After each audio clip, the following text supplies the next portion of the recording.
Buenos días a todos, bonjour à toutes et tous. Alors aujourd'hui, je viens vous donner quelques explications sur les verbes tener et haber et la différence d'utilisation entre les deux, puisque c'est aussi une de vos questions récurrentes. Alors voyons voir. Ici, on a un petit bonhomme qui se pose des questions et qui se demande, dit-on, tenemos ou hemos un coche nuevo? Tengo visto ou he visto una peli buenísima? Tengo ou hay un libro sobre la mesa? Alors, pour répondre à ces doutes, on va tout de suite regarder la théorie. Ici, la petite abeille nous dit que c'est très facile.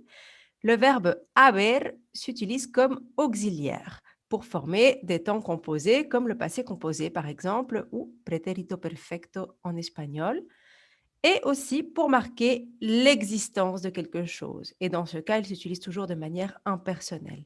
Alors, en tant qu'auxiliaire, pour vous donner un exemple, on va dire He visto un gato. J'ai vu un chat. Et l'auxiliaire avoir, qui est la seule auxiliaire qui s'utilise, le seul auxiliaire qui s'utilise en espagnol pour le passé composé. Et si on veut marquer l'existence, on va dire hay un gato. Il y a un chat. Le verbe tener, quant à lui, exprime la possession ou l'appartenance. Si je dis tengo un gato, ça veut dire j'ai un chat et donc il est à moi, il m'appartient. Ça va donc haber auxiliaire ou de manière impersonnelle l'existence et tener qui exprime l'appartenance. Comment se conjugue-t-il? Eh bien, au présent, le verbe haber dans sa forme impersonnelle se dit hay, qui est invariable. Donc, on peut dire hay un gato, hay dos gatos. Hay ne va pas changer, ne va pas varier. Hay un gato en el jardín, hay dos gatos en el jardín, c'est pareil. Et en tant qu'auxiliaire, il se conjugue au présent et has, a, hemos, habéis, han. Donc, ceux d'entre vous qui ont déjà étudié le passé composé savent qu'on va dire, par exemple, he visto un gato en el jardín. J'ai vu un chat dans le jardin.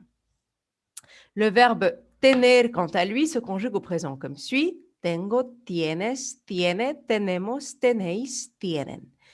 Normalement, la plupart d'entre vous le connaissent déjà puisque c'est un des verbes les plus utilisés qu'on apprend dès le début. Bon, avec ces éclaircissements, est-ce que nous pouvons répondre aux questions qu'on se posait au début? Voyons voir ça. Tenemos ou hemos un coche nuevo? Ici, évidemment, il s'agit de l'appartenance. Nous avons une nouvelle voiture, donc on va bien choisir tenemos un coche nuevo. Tengo visto ou he visto una peli buenísima. J'ai vu un film excellent.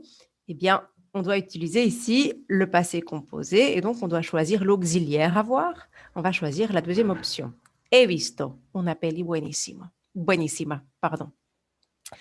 Et enfin, tengo o hay un libro sobre la mesa. Ici, on va marquer l'existence. Il y a un livre sur la table et donc on va bien choisir hay. Est-ce que ça va? Bon, si c'est clair, on va quand même aborder on va passer à quelques remarques. Donc, attention, on peut dire hay plus un, una, unos o unas, comme par exemple hay un gato en el jardín, mais on ne peut pas dire hay plus el, la, los o las. On ne peut pas dire hay el gato en el jardín. D'accord? Donc, c'est bien hay un gato en el jardín, hay un libro sobre la mesa, hay, hay unos amigos en el coche. En fin, on peut inventer plein d'exemples. Autre remarque, avec les verbes haber et tener, on peut aussi former des périphrases verbales qui vont marquer la notion d'obligation. Alors, hay que plus un verbe à l'infinitif signifie il faut. Il ne se conjugue pas, ça reste une forme impersonnelle. Donc, par exemple, si on dit hay que lavarse las manos antes de comer, ça veut dire il faut se laver les mains avant de manger et c'est bien une obligation, mais de manière impersonnelle. Si on dit par contre tener que plus un verbe à l'infinitif, on va dire, ça veut dire devoir et ici le verbe se conjugue. Donc, si je dis tienes que limpiar tu habitación, tu dois nettoyer ta chambre, c'est bien utilisé de manière personnelle et donc on conjugue le verbe. D'accord? Donc, hay que lavarse las manos, il faut se laver les mains. Tienes que lavarte las manos, tu dois te laver les mains. D'accord? Donc ça, ce sont des autres utilisations du verbe haber et du verbe tener, mais dans le cadre des périphrases verbales, mais ça s'utilise aussi énormément. Voilà, donc c'est tout pour ce petit chapitre. J'espère que ça vous aura aidé. Je vais tout de suite vous donner des exercices en plus. Et voilà, je reste à votre disposition si vous avez des questions.